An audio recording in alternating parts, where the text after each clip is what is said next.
सबसे पहले तो मैं गुरु पूर्णिमा की सभी को बहुत बहुत बधाई और शुभकामनाएं देता हूं। ये पवित्र दिवस, ये गुरु पूर्णिमा का हम सब कहीं न कहीं गुरुओं के आशीर्वाद से आगे बढ़ते हैं और आज ये मेरा परम सौभाग्य है कि आज सिरसा राधा स्वामी डेरे में 20,000 पौधा रोपण यहाँ पर हुआ है। उस कार्यक्रम में आज मैं शामिल हुआ हूँ। जो आदरणीय प्रधानमंत्री नरेंद्र मोदी जी ने एक बात कही थी कि एक पेड़ माँ के नाम, उस अभियान को आगे बढ़ाते हुए 20,000 पौधे आज यहाँ पर लगे हैं और जिस प्रकार का वातावरण, जिस प्रकार का वायु प्रदूषण फैल रहा है, हम ज़्यादा से ज़्यादा पौधे लगाएं। आदरणीय प्रधानमंत्री जी का ये भी कहना है कि जो माँ हमें जन्म देती है हम उसका ख्याल रखते हैं, परंतु जो भारत माँ हमारा पालन पोषण करती है उसका भी हम ख्याल रखें।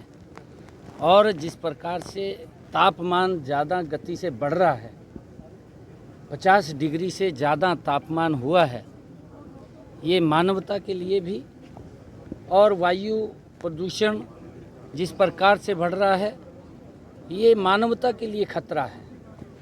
हम सब ये संकल्प लें, संकल्प लेकर के हम पौधा लगाएं। जो पेड़ हैं उनकी कटाई कम करें, पौधे लगाने का ज़्यादा काम करें।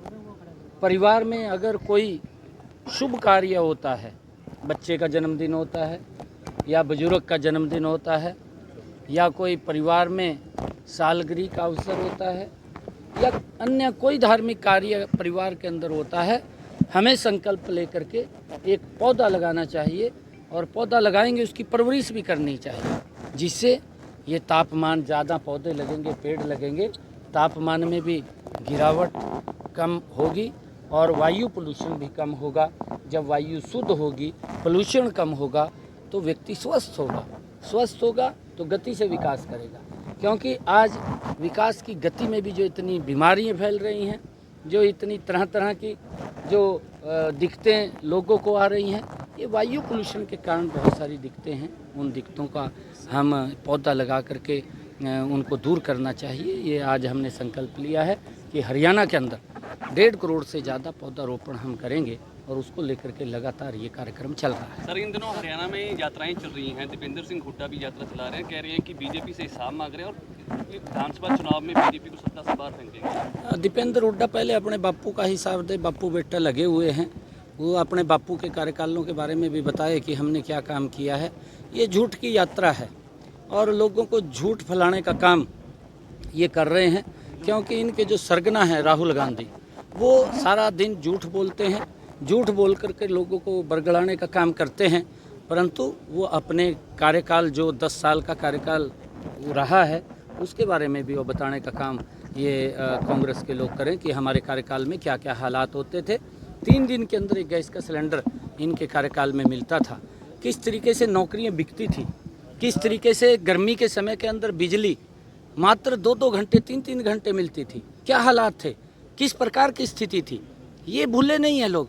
किस प्रकार से किसानों को फसल बेचने में दिक्कत आती थी, किस प्रकार से बुजुर्गों को पेंशन लेने के अंदर दिक्कत इनके समय के अंदर आती थी, हर स्थिति चरमराई हुई थी कांग्रेस के समय के अंदर। उनको भी उसके बारे में प्रकाश डालना चाहिए, किस प्रकार से विकास अवरुद्ध था। पूरे हरियाणा प्रदेश के अंदर लोग ये बात बोलते थे कि भाई क्षेत्रवाद, परिवारवाद पनप रहा है और विकास समान रूप से नहीं हो रहा है, परंतु आज इन 10 वर्षों के अंदर समान भी विकास रूप से है और उन समस्याओं का भी समाधान हमारी सरकार मजबूती से कर रही है। ईडी अपना काम कर रही है, वो उसके ऊपर किसी का न दबाव है, वो स्वतंत्र एजेंसी है। उसको जहां लगता है कि यहां पर कहीं भ्रष्टाचार हो रहा है तो उसके ऊपर वो कार्रवाई कर।